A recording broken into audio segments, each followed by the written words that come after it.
Hello friends, welcome to Bhanu sir's வேடசல். வாங்க இன்றைக்கி கத்திரிக்காய் உருளைக்கிழங்கு புளிக்குழம்பு எப்படி பண்ணுறதுன்னு பார்க்கலாம் சவுத் இந்தியன் ஸ்டைலில். அதுக்கு நான் ஒரு 4 கத்திரிக்காவை கட் பண்ணி நான் தண்ணியில் போட்டு வச்சுருக்கேன். 2 உருளைக்கிழங்கையும் நான் க்யூப் சைஸில் நறுக்கி தண்ணியில் போட்டு வச்சுருக்கேன். 4 தக்காளி பொடியாக நறுக்கி எடுத்து வச்சுருக்கிறேன். சின்ன வெங்காயம் ஒரு 10 பல் எடுத்துருக்கிறேன்.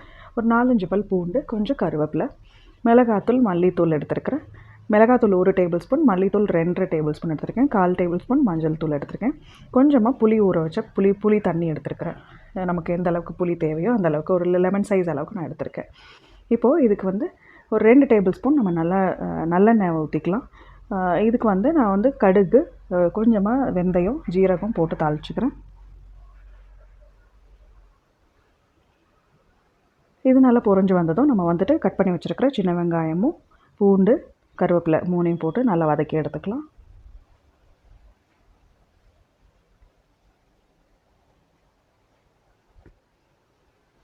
வெங்காயம் நல்லா வதங்கி வரணும். வெங்காயம் பூண்டு நல்லா வதங்கி வந்ததும் நம்ம நறுக்கி வச்சுருக்கிற தக்காளி இருக்கு இல்லையா, அதையும் போட்டு கொஞ்சமாக உப்பு போட்டு நல்லா நம்ம வதக்கி எடுத்துக்கலாம். மசிச்சு நல்லா வதக்கி எடுத்துக்குவோம்.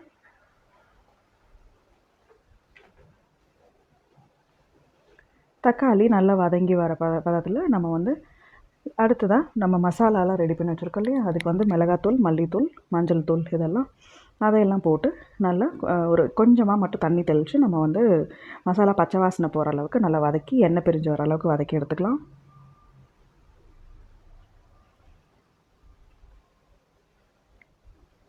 மசாலாஸ் எல்லாம் போட்டு நம்ம அடி பிடிக்காமல் இருக்கிறதுக்கு கொஞ்சமாக மட்டும் தண்ணி தெளித்து நான் இன்றைக்கி வதக்கி பச்சை வாசனை போயிட்டு எடுத்து வதக்கி வச்சுருக்கேன்.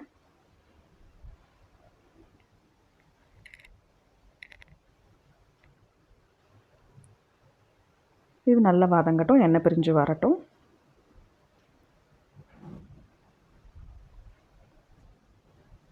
நமக்கு எந்த அளவுக்கு நல்ல எண்ணெய் பிரிஞ்சு வருதோ அந்தளவுக்கு நம்மளுக்கு பச்சை வாசனை போய் வரும். அதே சமயம் கரிஞ்சிடாமல் பார்த்துக்கணும். பாருங்கள், இப்போ இந்த அளவுக்கு நல்லா எண்ணெய் பிரிஞ்சு வந்திருக்கு. இப்போது நான் நீல வாக்கில் இது பிரிஞ்சால் கட் பண்ணி வச்சுருக்கேன், கத்திரிக்காவை கட் பண்ணி வச்சுருக்கேன், க்யூப் சைஸில் உருளைக்கிழங்கு கட் பண்ணி வச்சுருக்கேன். அதை 2ஐயும் போட்டு நம்ம நல்லா வதக்கி எடுத்துக்கலாம். கொஞ்சம் இதுக்கு தேவையான உப்பையும் போட்டு நம்ம எண்ணெயிலே கொஞ்சம் நல்லா வதக்கி எடுத்துக்கலாம் ஒரு 5 நிமிஷம்.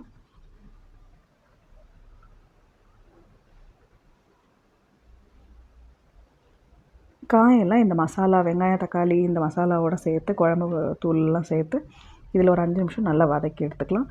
உருளைக்கிழங்கு போட்டிருக்கிறனால நம்மளுக்கு கத்திரிக்காய் சீக்கிரம் வெந்து வந்துடும். இந்த மாதிரி எண்ணெயிலே நல்லா வதக்கும் போது உங்களுக்கு அந்த உருளைக்கிழங்குலாம் உப்பு காரமெல்லாம் இறங்கும்.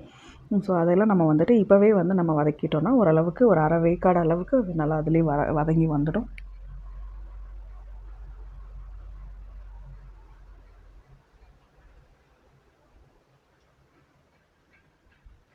இது நல்லா கலந்து விட்டுட்டு அடி பிடிக்காமல் நான் தட்டு போட்டு ஒரு 5 நிமிஷம் மட்டும் ஆவியிலே அப்படியே நல்லா வதக்கிக்கிறேன்.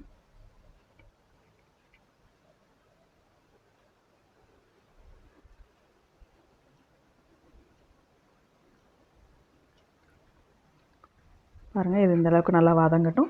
இப்போது நம்ம இது நல்லா கிளறி விட்டுட்டு இதுக்கு தேவையான அளவு தண்ணி ஊற்றிக்கலாம். நம்மளுக்கு எந்த அளவுக்கு குழம்பு கெட்டிப்பதம் வேணுமோ அந்த அளவுக்கு தண்ணி ஊற்றிக்கலாம். அதே சமயம் உருளைக்கிழங்கும் நம்மளுக்கு வேகணும். கத்திரிக்காய் 5 நிமிஷத்துலேயே நம்மளுக்கு வெந்துடும். நான் இன்றைக்கி ஒரு 2 டம்ளர், எனக்கு இந்த வானொலி கொள்கிற அளவுக்கு மட்டும் நான் 2 டம்ளர் மட்டும் தண்ணி வச்சு எனக்கு வேக வச்சு எடுத்துக்க போகிறேன். இப்போது கத்திரிக்காயும் உருளைக்கிழங்கும் நம்ம அரை வேக்காடு வேகணும். அந்த தட்டு போட்டு மூடி வச்சு நம்ம நல்லா வேக வச்சு எடுத்துக்கலாம்.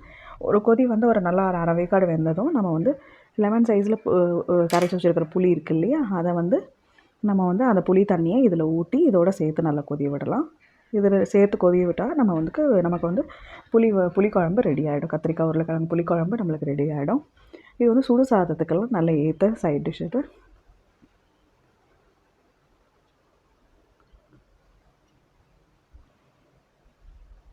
இப்போது இந்த உருளைக்கிழங்கு எனக்கு ஒரு பாதி வந்துருச்சு. ஸோ இந்த சமயத்தில் நான் புளி தண்ணியை ஊற்றிக்கிறேன். புளி தண்ணியை ஊற்றி இன்னொரு 5 நிமிஷம் நல்லா கொதிய விட்டுக்க போகிறேன்.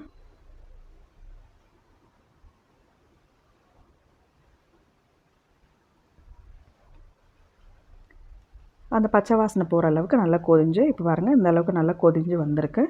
இப்போ நான் வந்துட்டு உருளைக்கிழங்கு எல்லாம் கத்திரிக்காய் எல்லாம் சேர்த்து வெந்திருக்கான்னு நான் செக் பண்ணிக்கிறேன்.